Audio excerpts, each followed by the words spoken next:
नमस्ते मोदी जी, हमारे honourable prime minister of India Manipur के लोगों को क्यों मार डाल रहे हैं?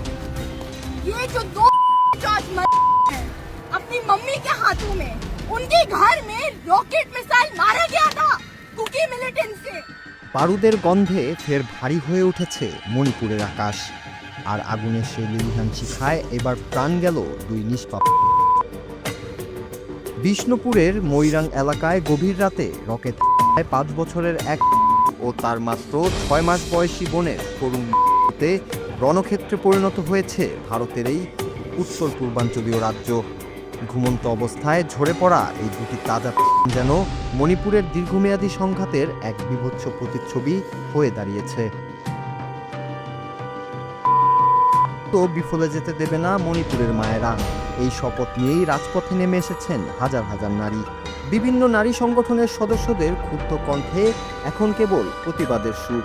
তাদের সরাসরি নিশানায় খোদ প্রধানমন্ত্রী নরেন্দ্র মোদী।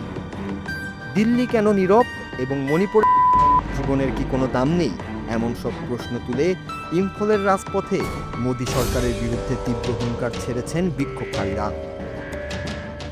তাদের দাবি, বছরের পর বছর ধরে চলা এই অস্থিরতা বন্ধ করতে প্রধানমন্ত্রীকে এখনই জবাবদিহি করতে হবে। বিক্ষোভের আগুন কেবল স্লোগানেই সীমাবদ্ধ থাকেনি, তা ছড়িয়ে পড়েছে নিরাপত্তা বাহিনীর চৌকি পর্যন্ত। সিআরপিএফ ক্যাম্প ঘেরাও এবং দফায় দফায় অন্তত 3 জন বিক্ষোভকারী হারিয়েছেন, আহত হয়েছেন আরও অনেকে। পরিস্থিতি এতটাই নিয়ন্ত্রণের বাইরে চলে গেছে যে ইম্ফল সহ 5টি জেলায় মোবাইল ইন্টারনেট পরিষেবা সম্পূর্ণ বিচ্ছিন্ন করা হয়েছে। যানবাহনে অগ্নিসংযোগ আর উত্তেজিত জনতার আর্তনাদে পুরো রাজ্য যেন এক জ্বলন্ত আগ্নেয়গিরিতে রূপ নিয়েছে, যেখানে প্রশাসন কার্যত দিশেহারা হয়ে পড়ছে। মণিপুরের এই সংঘাত আর কতদিন চলবে তা নিয়ে এখন বড় প্রশ্ন দেখা দিয়েছে বিশ্বজুড়ে। একদিকে বিরোধী দলগুলোর তীব্র সমালোচনা, অন্যদিকে সাধারণ মানুষের বুক ফাটা হাহাকার। সব মিলিয়ে মণিপুর এখন এক গভীর সংকটে।